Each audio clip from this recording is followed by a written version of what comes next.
কর্মীপক্ষের হয়ে আমাদের আইনজীবী সিনিয়র অ্যাডভোকেট বিকাশ রঞ্জন ভট্টাচার্য বলতে উঠলেন, তখন জাস্টিস কারোল একটা কথা বলেছিলেন, mister Bhattacharya, it is your baby, you know better, we are with your baby. এখন কথাটা তো এমনি এমনি বলেননি, কার্যত এখন যে মামলার সঙ্গে যে আইনজীবীরা যুক্ত আছেন বিভিন্ন সংগঠন, তার মধ্যে একমাত্র বিকাশ রঞ্জন ভট্টাচার্য, ফিরদৌস শামীম এবং গোপা বিশ্বাস, তারা একেবারে স্যাট, হাইকোর্ট থেকে শুরু করে একদম মামলার প্রায় প্রথম থেকে সুপ্রিম কোর্টের শেষ দিন পর্যন্ত আছেন, এবং আজ পর্যন্ত কোনো শুনানিতে তারা গরহাজির ছিলেন না। আর আমাদের সুপ্রিম কোর্টের যে আইনজীবী রহিব রহুম, শেখর কুমার এবং আলী রহিম, তারাও কিন্তু সুপ্রিম কোর্টে যে 28 দিন শুনানি হয়েছে সেই 28 দিনের প্রত্যেক দিন তারা ছিলেন, যদিও রহিব রহুম স্যাট বা হাইকোর্টে ছিলেন না। ফলে বিকাশবাবু মামলাটার মানে একদম পুঙ্খানুপুঙ্খ মানে আদ্যপ্রান্ত জানেন।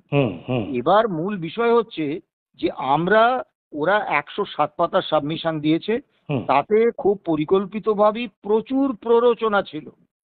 এখন কর্মচারীদের প্রত্যাশা, সংগঠনের দাবি, আর আদালতে কোন বিষয়টা আদালত গ্রাহ্য বিচার্য বিষয় হিসেবে গণ্য হবে, এইটার মধ্যে কিন্তু আকাশ পাতাল পার্থক্য আছে।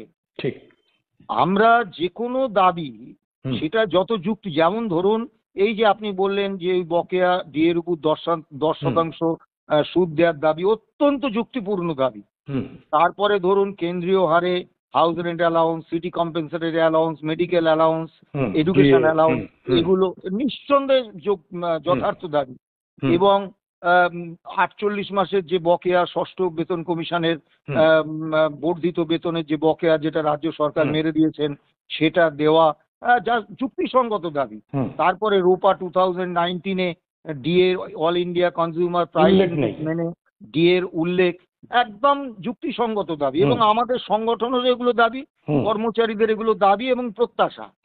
কিন্তু আপনি যদি সংবিধানের 309 নম্বর ধারাটা পড়েন, তাহলে আপনি দেখবেন, যে কোনো গুগল সার্চ করলে আপনি পেয়ে যাবেন, সেখানে দেখবেন সেখানে কিন্তু পরিষ্কার বলা হয়েছে যে সরকারি কর্মচারীদের নিয়োগ, তাদের সার্ভিস কন্ডিশন, চাকুরি শর্ত, বেতন ভাতা, পেনশন ইত্যাদি ক্ষেত্রে সমস্ত ক্ষমতাটা কিন্তু দেওয়া হয়েছে কেন্দ্রের ক্ষেত্রে সংসদকে, এবং রাজ্যের কর্মচারীদের ক্ষেত্রে রাজ্য লেজিসলেটিভ অ্যাসেম্বলি বা বিধানসভাকে। অর্থাৎ বাংলা কথায় কেন্দ্রীয় কর্মচারীদের ক্ষেত্রে কেন্দ্রীয় সরকার এবং রাজ্য সরকারি কর্মচারীদের ক্ষেত্রে রাজ্য সরকার কিন্তু এই সংক্রান্ত রুলস জারি করার একমাত্র অধিকারী, এবং আদালতে সেইগুলোই বিচার্য হয় বা বিচার্য হিসেবে আদালত গ্রহণ করে যেগুলো এই 309 নম্বর ধারার অধীনে রাজ্য সরকার রুলস জারি করেছে। এবং এই যে রোপা 2009 নিয়ে যে আমরা মামলাটা করতে পেরেছি, এটা করতে পেরেছি তার কারণ পূর্বতন অর্থমন্ত্রী ডক্টর অসীম দাশগুপ্ত অত্যন্ত সুনির্দিষ্টভাবে রোপা 2009-এ এই কথাগুলো লিপিবদ্ধ করে গিয়েছিলেন, এবং এটাকে একটা, যেহেতু 309 নম্বর ধারার অধীনে এই রোপা 2009 তৈরি হয়েছে, সেই জন্য একটা কনস্টিটিউশনাল কমিটমেন্ট হয়েছে, সেই জন্য আমরা মামলা করতে পেরেছি। যদি ডক্টর দাশগুপ্ত ওই প্রভিশনটা না রেখে যেতেন রোপাতে, তাহলে কিন্তু এই বিষয়টা বিচার্য হিসেবে আদালত গ্রহণ করতো না। সে কারণে আমরা, এবং যে প্ররোচনাগুলো সরকার তো প্ররোচনা দেবে, যেমন হাইকোর্টে বা স্যাটে আপনারা যদি মামলার গতি প্রকৃতি খেয়াল করেন, সওয়াল জবাব দেখবেন সেখানে সরকার পক্ষের এজি কিশোর দত্ত বারবার একটা ইস্যু তুলেছেন যে কেন্দ্রীয় সরকারকে আর্থিক দায় নিতে হবে। তা স্বাভাবিকভাবে উনি চেয়েছিলেন যে কেন্দ্রকে আর্থিক দায় নিতে হবে বলা মানে এইটা যদি মামলার মধ্যে ঢুকে যায় তাহলে কেন্দ্রীয় সরকারকে পার্টি করতে হবে, এবং এই বিষয়টা নিয়ে দীর্ঘ শুনানি হবে, মূল যে মামলার যে শুনানি সেইটা কিন্তু হবে না। তা আমরা সে ফাঁদে পা দিইনি, সেটা যে প্ররোচনা আমরা বুঝেছি। আমাদের আইনজীবীরা, সে পূর্বতন সর্দার আমজাদ আলী বলুন বা বিকাশ রঞ্জন ভট্টাচার্যই বলুন, একটাই শব্দ বলেছেন যে এটি এই মামলার পিটিশনের সঙ্গে প্রাসঙ্গিক নয়, অর্থাৎ আমরা ওই প্ররোচনাটায় পা দিইনি। আবার সুপ্রিম কোর্টেও কিন্তু সরকার পক্ষ প্ররোচনা রেখেছিলেন যে 28টা রাজ্য সরকারকে এর মধ্যে অন্তর্ভুক্ত করতে হবে। তা আমাদের বিকাশবাবু কিন্তু একবারও ওই কেন করতে হবে, কেন ওরা এসবের মধ্যে যাননি, শুধু বলেছেন যে না, আমরা তো বলছি যে সংবিধানের 309 নম্বর ধারায় রাজ্য সরকারকে অধিকার দেওয়া হয়েছে, সেক্ষেত্রে অন্য রাজ্য সরকার কেন্দ্র সরকার কি করছে আমাদের দেখার দরকার নেই। এবং এই 107 নম্বর পাতার পিটিশনেও কিন্তু সরকার পক্ষ অত্যন্ত সুচতুরভাবে বিভিন্ন প্ররোচনা দিয়ে গেছেন যাতে সেই সব বিষয়ের উত্তর আমরা আমাদের রিটেন পিটিশনে দিই। এবং দিলেই কি হতো যে সেইগুলো নিয়ে সরকার শুধু রিটেন পিটিশনে দিয়ে দিল আর সব মানে মাননীয় বিচারপতিরা রায় দিয়ে দিলেন, এটা তো হবে না। রিটেন পিটিশনে যদি কোনো নতুন বিষয় দিই সেটা কিন্তু মাননীয় বিচারপতিরা আবার তার শুনানি করবেন। আবার শুনানি না করে শুধু রিটেন পিটিশনে আমরা লিখে দিলাম আর তার উপর রায় দিয়ে দিলেন, এরকমটা তো হবে না। না, ঠিক।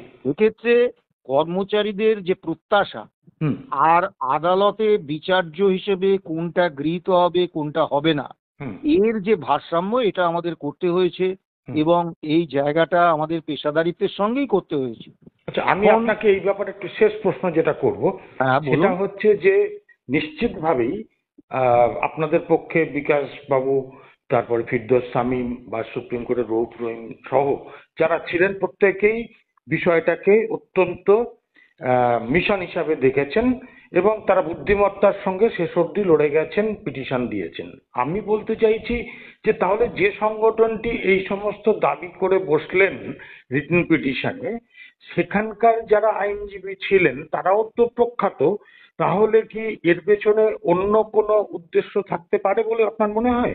না না, আমরা সেরকম মনে করছি না।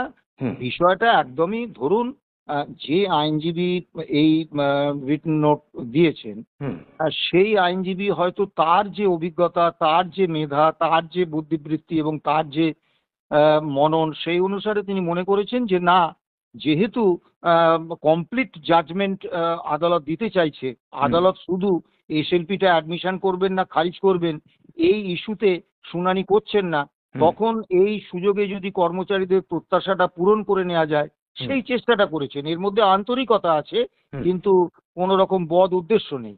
কিন্তু আমরা যেহেতু মূল মামলাকারী সংগঠন, আমাদের সবসময় মাথায় রাখতে হয়েছে যে আমরা এমন কিছু করব না কর্মী প্রত্যাশার চাপের কাছে নতি স্বীকার করে যাতে মামলাটায় কোনো রকম জটিলতা সৃষ্টি হয় বা মামলাটার যে মূল উদ্দেশ্য এই তিনটে বিষয়ে রায় বার করে আনা হয়। এবং খেয়াল করবেন আমরা কিন্তু অল ইন্ডিয়া কনজিউমার প্রাইস ইন্ডেক্সের ওপর আমরা কেন এত জোর দিচ্ছি সেই 60 থেকে শুরু করে আজ পর্যন্ত, যে কখন কোন সরকার আসবে, শাসক দলে কোন শাসক দল আসবেন আমরা জানি না। এবং এই শাসক দল যেমন কর্মী বিদ্বেষী, এর পরে যে শাসক দল আসবে, গণতন্ত্রে তো শাসক দলের পরিবর্তন হয়, এর পরে যে শাসক দল আসবে বা তারপরে যে শাসক দল আসবে তারা যে আরো কর্মী বিদ্বেষী